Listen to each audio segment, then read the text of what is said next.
Olá, seja bem-vindo ao Boletim Suprem Boas Notícias. Aqui você fica por dentro dos principais acontecimentos positivos do Brasil e do mundo.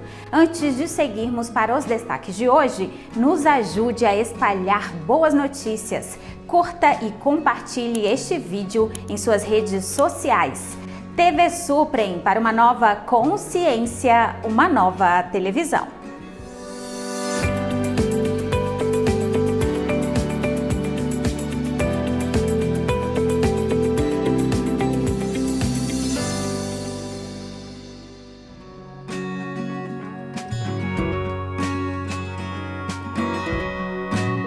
Vamos começar este boletim com uma notícia que traz esperança para o tratamento eficaz da Covid-19.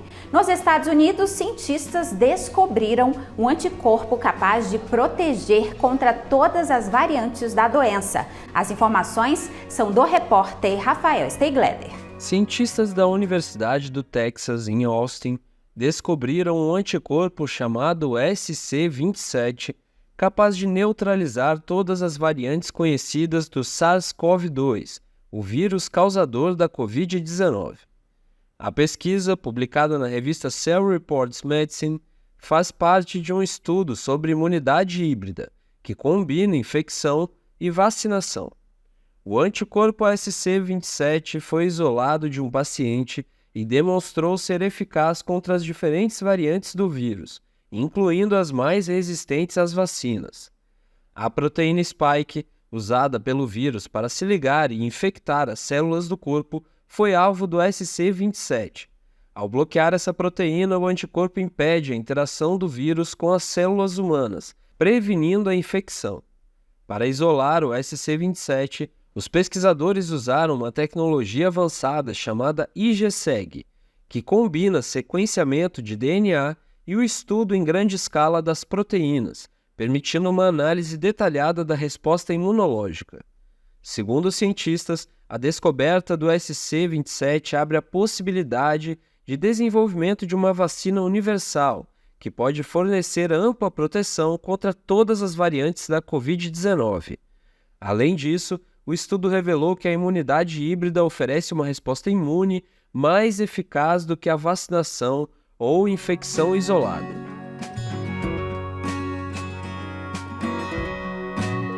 O Memorial Darcy Ribeiro recebeu o primeiro colóquio internacional Darcy Ribeiro e o latino-americanismo. O encontro resgatou a história, a obra e o pensamento do antropólogo, educador e visionário brasileiro Darcy Ribeiro, que atuou em diversas frentes, especialmente na defesa dos povos indígenas e da educação. Ele sonhou com uma América Latina integrada e uma universidade focada na multidisciplinaridade. Como reconhecer a nossa identidade latino-americana? O que nos une?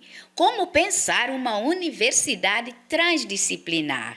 Estes foram alguns dos eixos que guiaram o colóquio internacional Darcy Ribeiro e o latino-americanismo, uma retomada ao pensamento do antropólogo e um convite à reflexão sobre a identidade e nação latino-americana. Um encontro construído a partir da cooperação entre o Decanato de Extensão, o Departamento de Estudos Latino-Americanos da Universidade de Brasília e a Fundação Darcy Ribeiro, com os apoios da União Planetária TV Suprem e do Café Bistrô Utopia. O evento aconteceu no Memorial Darcy Ribeiro, uma edificação idealizada por ele a partir de uma arquitetura unindo a relação ética com a matéria. Esse foi um encontro de saberes para pensar a América Latina, coordenado por Rafael Lana Seabra, professor do Departamento de Estudos Latino-Americanos da UNB. Pensar o Darcy Ribeiro e pensar, o latino-americanismo é uma forma de recolocar, situar a nossa região no mundo. Pensar o que nós temos feito ultimamente, o que a gente pode contribuir no momento em que várias regiões do mundo passam por conflitos armados, conflitos bélicos bastante delicados e com uma crise humanitária bastante profunda, e ver que a utopia reside ainda aqui na América. é que o Darcy inspira a gente a ter um otimismo, a pensar o futuro, a criar um projeto, a ser mais amoroso, menos rancoroso, buscar uma igualdade em que o mundo, né, seja de fato digno. Pensar e entender o Brasil a partir dos seus povos e suas culturas. Uma utopia de Darcy Ribeiro para entender e se estender para a América Latina. O desejo de uma alma inquieta feito criança, que acreditava na fé dos homens e preocupado com um mundo que seria entregue para as gerações vindouras, sonhando com um compromisso ético com a vida e uma América Latina integrada. O homem que desejou ser lembrado pelo que escreveu pode ficar tranquilo na sua outra dimensão, porque até hoje as pessoas que conviveram e trabalharam com ele, como José Ronaldo, presidente da Fundação Darcy Ribeiro, se emociona quando fala da experiência de ter tido a sorte de estar no mesmo tempo e espaço que ele. Porque aqui, o Darcy pressionou isso daqui para recolher aqui uma nata do pensamento, dos saberes e dos fazeres, para voltar isso para a sociedade, voltar isso para o mundo.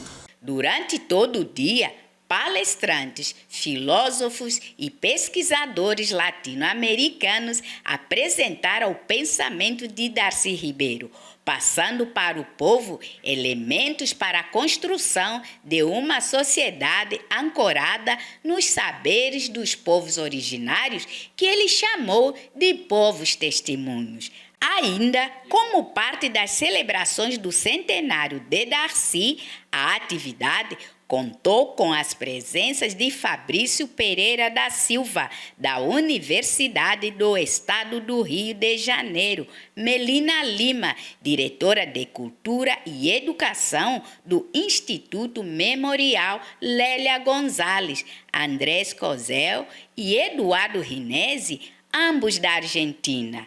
Eduardo falou sobre a identidade latino-americana nas perspectivas de Darcy Ribeiro e Ricardo Rojas e de como precisamos construir uma humanidade consciente e ampla. Nós temos efetivamente que pensar nas possibilidades das tecnologias e do desenvolvimento dos povos, mas temos que estar atentos às dimensões mais perigosas desse próprio desenvolvimento, mais desumanizantes, né? Para pensarmos uma humanidade efetivamente emancipada. Darcy Ribeiro e Lélia Gonzalez, dois pensadores muito à frente do seu tempo.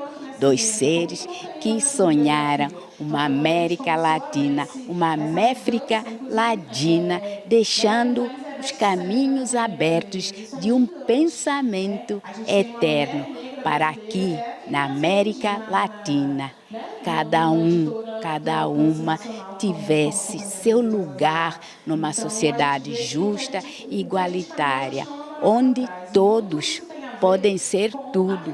E está tudo bem. Eu acredito que eram pessoas que especificamente em relação à questão da América Latina, da Méfrica Ladina, né, como Lélia Gonzalez falava, foram pessoas que buscaram fazer esse reconhecimento dessa nossa herança, né, do nosso estar no nosso continente, né, e sair um pouco dessa caixinha branco-europeia, né, indicando e reforçando que somos latino-americanos, que somos latino-americanos, enfim.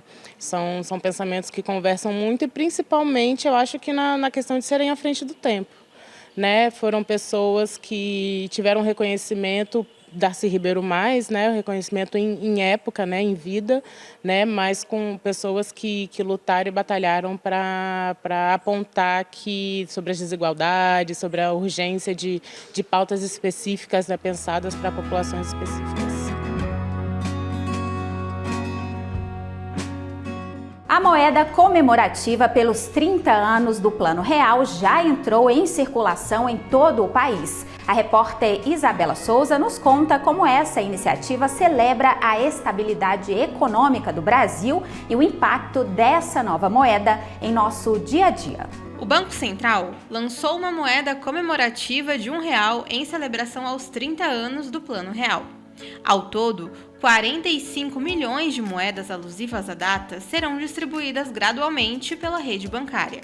A moeda apresenta na frente a efígie da República, acompanhada de linhas diagonais e o símbolo do padrão monetário. Na borda dourada estão gravadas as inscrições 30 anos do Real, 1994, 2024 e Brasil.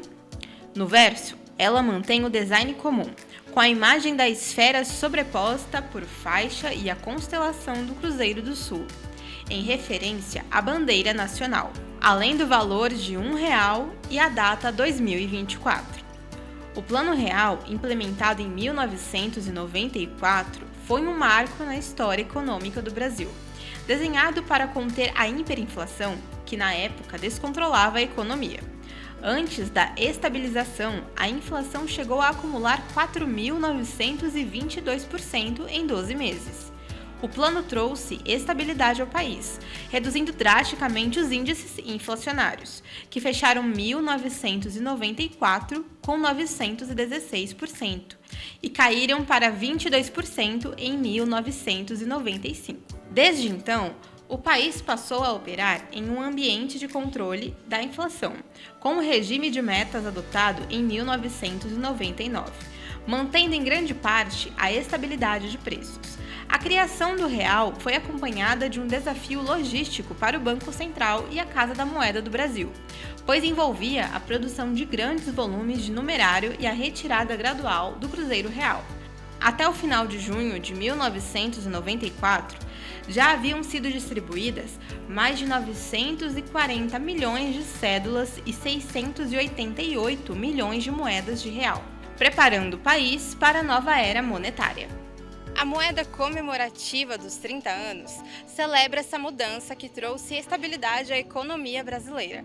As metas de inflação, limite de gastos e investimentos devem ser prioridades para todos os governos.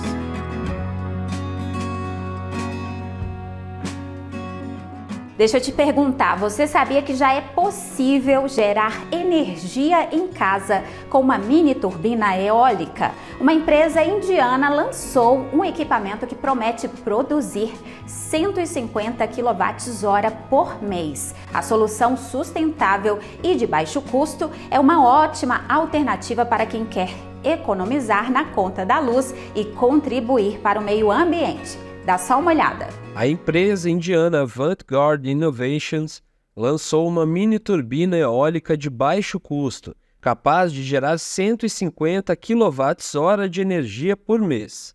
Esse volume de energia pode atender boa parte do consumo de uma casa mediana, segundo os especialistas. A conta é a seguinte: para uma família de 5 pessoas, o consumo médio varia entre 200 e 300 kWh mensais. Ou seja, a mini turbina poderia cobrir até metade dessa demanda.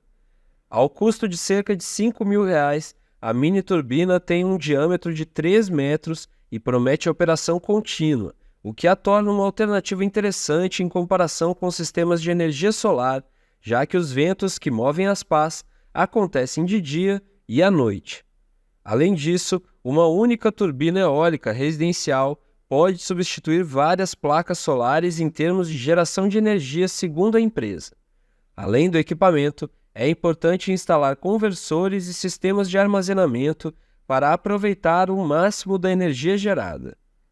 A empresa alerta que, para reduzir a conta de luz, o consumidor deve formalizar a instalação junto à distribuidora reguladora e garantir que todo o sistema esteja corretamente configurado.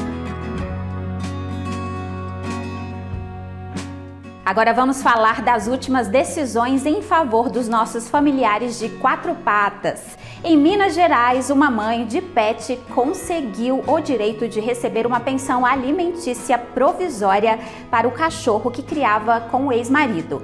E na Bélgica, carruagens puxadas por cavalos para turismo foram substituídas por carruagens elétricas. Na cidade de Conselheiro Lafayette, em Minas Gerais, uma decisão judicial inédita concedeu à tutora de um pet o direito à pensão alimentícia para animal de estimação. O valor concedido de cerca de 30% do salário mínimo será destinado aos cuidados com o cão adquirido durante o casamento. Após a separação, a tutela do cão passou a ficar com a mulher. O cachorro sofre de insuficiência pancreática exócrina, uma doença que demanda cuidados especiais, o que justifica a necessidade de que as despesas sejam divididas entre as duas partes. É uma luta dos advogados animalistas, de muitos juristas já, por isso que nós vemos com muito bons olhos essas decisões. Já porque o animal, ele pertence à família. As pessoas dizem, meu filho, meu bebê. E na hora que o casal se separa, todas as necessidades que aquele animal tinha continuam. Então elas têm que ser supridas. Então é família, tem todos os direitos igual uma criança. Né? E a nossa luta é para que os animais sejam respeitados, eles são seres sencientes. Nós pedimos muito para não dizer que cachorro, qualquer animal tem dono e nem proprietário, porque eles não são coisas. Quem tem dono e proprietário é coisa. A decisão do juiz da primeira vara civil de Conselheiro Lafayette considerou que se trata de uma relação familiar multiespécie, um termo ainda desconhecido por muitos, mas amparado pelo Instituto Brasileiro de Direito de Família, quando considera que existe um vínculo afetivo entre os familiares e o animal de estimação. E a legislação em defesa dos animais aqui no Brasil já vem desde a era Vargas, quando foi criado um decreto que depois foi usado como argumento para defender presos políticos. A ideia nasceu da preocupação de um operador de carruagens puxadas por cavalos, após os protestos sobre o uso de animais no turismo em 2023. Ele então vendeu seus 2 cavalos e pediu um financiamento à cidade de Bruxelas para comprar carruagens elétricas. Desde junho, quem buscar conhecer a parte histórica da cidade o fará de carruagem elétrica, um exemplo que fez com que a cidade fosse a primeira da Europa a usar carruagens elétricas, inspirando assim outras localidades.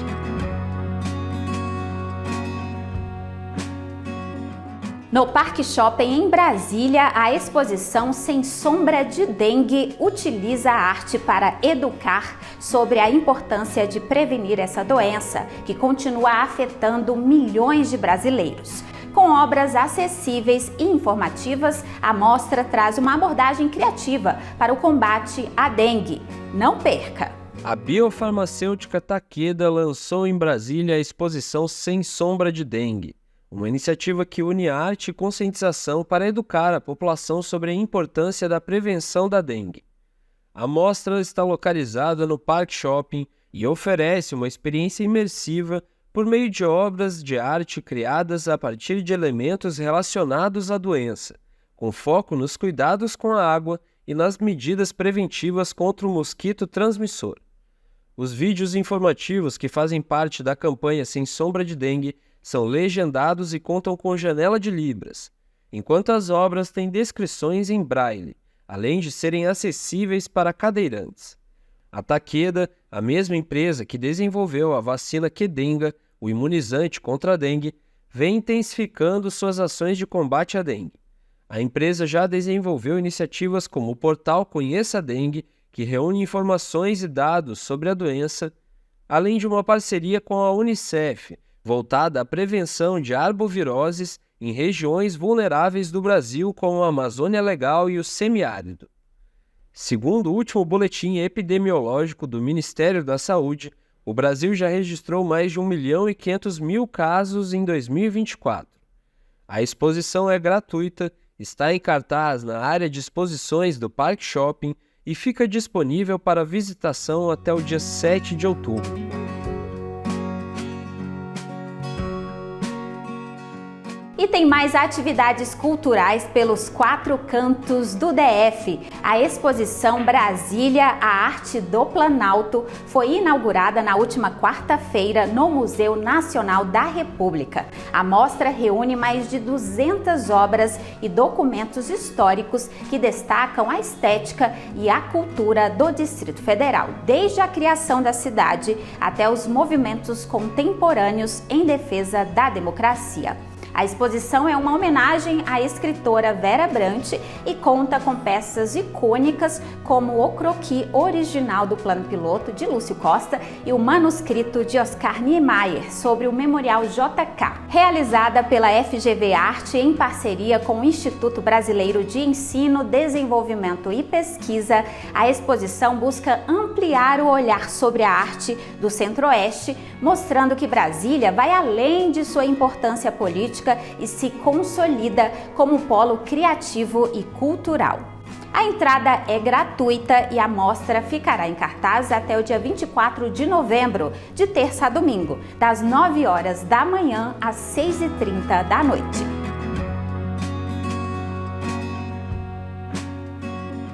O Memorial Darcy Ribeiro, na UNB, foi palco do lançamento do novo livro do escritor Oswaldo Condé, com uma mensagem que prioriza a espiritualidade e a promoção da paz. O autor convida os leitores a refletirem sobre valores como o amor e a compreensão, enquanto homenageia a rica cultura cazaque. O evento contou com o apoio da União Planetária e do Fórum da Amizade Cazaquistão-Brasil. O autor Oswaldo Condé lançou sua mais recente obra no auditório do Memorial Darcy Ribeiro, em um evento realizado em parceria com a editora Proconsciência, a Embaixada do Cazaquistão, a União Planetária e o Café e Bistrô Utopia. O livro traz uma reflexão sobre a fraternidade universal, destacando os belos escritos do poeta turco e místico surfista Ahmet Yazaf.